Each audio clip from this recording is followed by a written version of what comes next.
semangat untuk anak-anak di rumah yang selalu ibu banggakan, yang saat ini sedang melakukan proses pembelajaran di rumah. Bagaimana keadaannya hari ini? Ibu harapkan semua anak-anak dalam keadaan baik, sehat, berkumpul bersama keluarga. Nah anak-anak, ibu ingin memperkenalkan diri kepada anak-anak siswa baru kelas 10 SMK Negeri 3 Bangli. Perkenalkan, nama Ibu Kade Ramayanti. Ibu adalah guru bimbingan konseling di SMK Negeri 3 Bangli. Meskipun kita belum sempat bertemu secara face to face atau bertatap muka langsung, itu tidak mengurangi makna kita atau mengurangi kita untuk berkomunikasi. Apalagi kita sudah membentuk WhatsApp group untuk memudahkan kita berkomunikasi bila anak-anak mengalami suatu permasalahan. Nah, anak-anak, apa yang terbersit dalam pikiran anak-anak apabila mendengar nama guru BK atau guru bimbingan konseling yang dulu sekali sering dikenal dengan guru BP atau guru bimbingan penyuluhan? Pertama, apakah anak-anak berpikir guru BK adalah polisi sekolah? Guru BK adalah guru yang galak di sekolah kalian dulu. Nah, anak-anak, hilangkan pikiran tersebut di dalam pikiran kalian. Karena guru BK fungsinya adalah untuk memberikan pelayanan bimbingan konseling kepada anak-anak yang memiliki 4 bidang layanan, yaitu pertama, layanan bimbingan belajar. Yang kedua, layanan bimbingan pribadi. Yang ketiga, layanan bimbingan sosial. Dan yang terakhir, layanan bimbingan karir. Nah, anak-anak, perlu diingat bahwa kami guru BK bukanlah polisi sekolah. Jadi anak-anak tidak usah takut untuk nantinya menyampaikan apapun yang menjadi kendala anak-anak, baik itu bidang pribadi, sosial, belajar maupun karir. Ingat, satu hal yang penting anak-anak, kita BK memiliki asas. Yang paling penting adalah asas kerahasiaan. Jadi, jangan ragu-ragu anak-anak untuk datang ke ruangan ibu untuk menyampaikan apa yang menjadi keluhan untuk anak-anak yang anak-anak alami. Anak-anakku tercinta, sudah tidak terasa, sudah lama sekali kita mengalami yang namanya pandemi COVID-19. Dan tentunya pandemi ini bukan hanya terjadi di negara kita, tetapi juga di negara-negara lain di seluruh dunia. Nah, ibu harapkan anak-anak jangan panik dan selalu ikuti anjuran yang diberikan oleh pemerintah. Nah, pemerintah kita sudah menganjurkan atau sudah mengambil kebijakan tentang new normal. New normal, walaupun anak-anak bisa keluar rumah, tapi tetap harus menggunakan atau mengikuti protokol kesehatan. Protokol kesehatan di sini anak-anak tentunya sudah paham. Yang pertama yaitu anak-anak harus selalu mencuci tangan dengan sabun.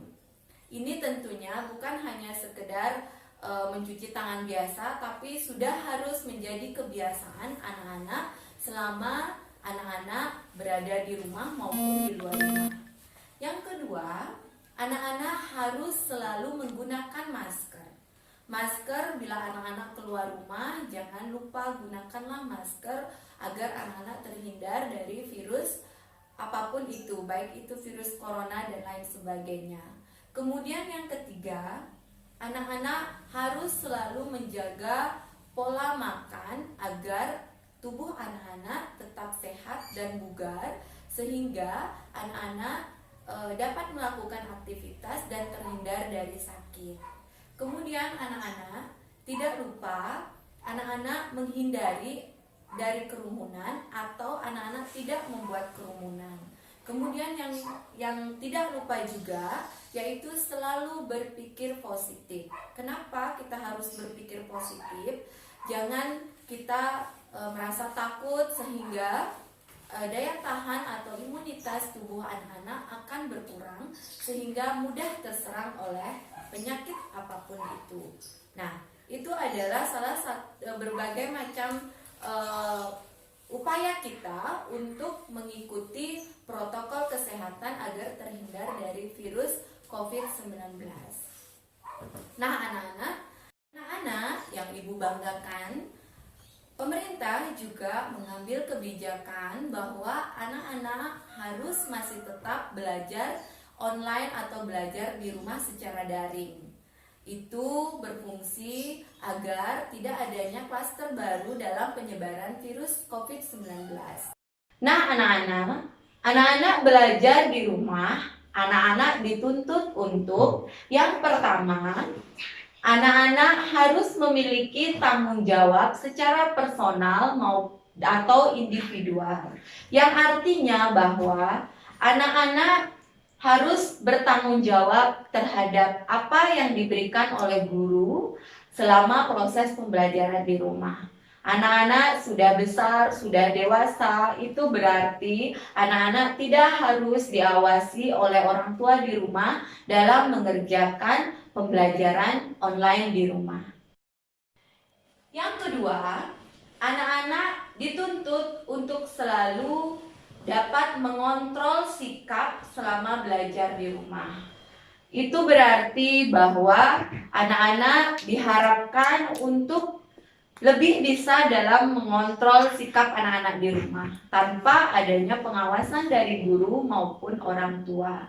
Karena anak-anak sudah dewasa, jadi untuk mengontrol sikap sudah tidak perlu harus disuruh, harus digembleng dan lain sebagainya baru anak-anak bekerja atau belajar.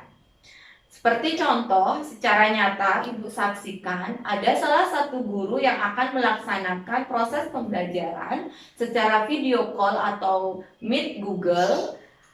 Anak-anak masih saja berada di tempat tidur. Nah, itu menandakan bahwa anak-anak belum bisa mengontrol sikap anak-anak selama di rumah. Jadi anak-anak sudah besar, sudah dewasa, pengontrol sikap adalah tanggung jawab kalian juga. Kemudian yang ketiga adalah pintar dalam penggunaan gadget atau paket yang anak-anak punya. Mengapa seperti itu? Karena dalam penggunaan gadget biasanya sering disalahgunakan oleh anak-anak, jadi kurang bermanfaat untuk mencari sumber belajar. Gunakanlah paket atau gadget sesuai dengan fungsinya, apalagi dalam situasi seperti ini, orang tua tentunya merasa sulit untuk mencari uang karena situasi COVID-19 ini. Jadi pintar-pintarlah anak-anak dalam penggunaan gadget. Yang keempat adalah manajemen waktu. Anak-anak harus pintar memanage waktu untuk diri sendiri.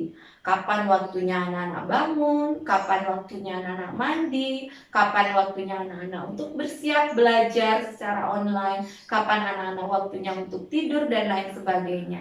Dan itu tentunya tidak harus selalu dikontrol oleh orang tua. Jadi manajemen waktu itu sangat penting anak-anak.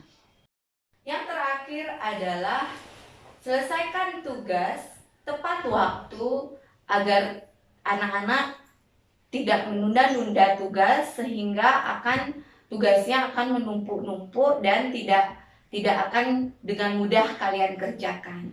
Jadi intinya adalah anak-anak belajar mandiri tanpa paksaan sehingga tidak ada beban pada saat proses pembelajaran online di rumah.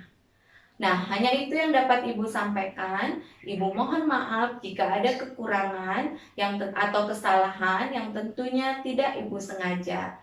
Semoga pandemi ini segera berakhir dan kita dapat bertemu kembali dengan teman-teman ataupun guru di sekolah.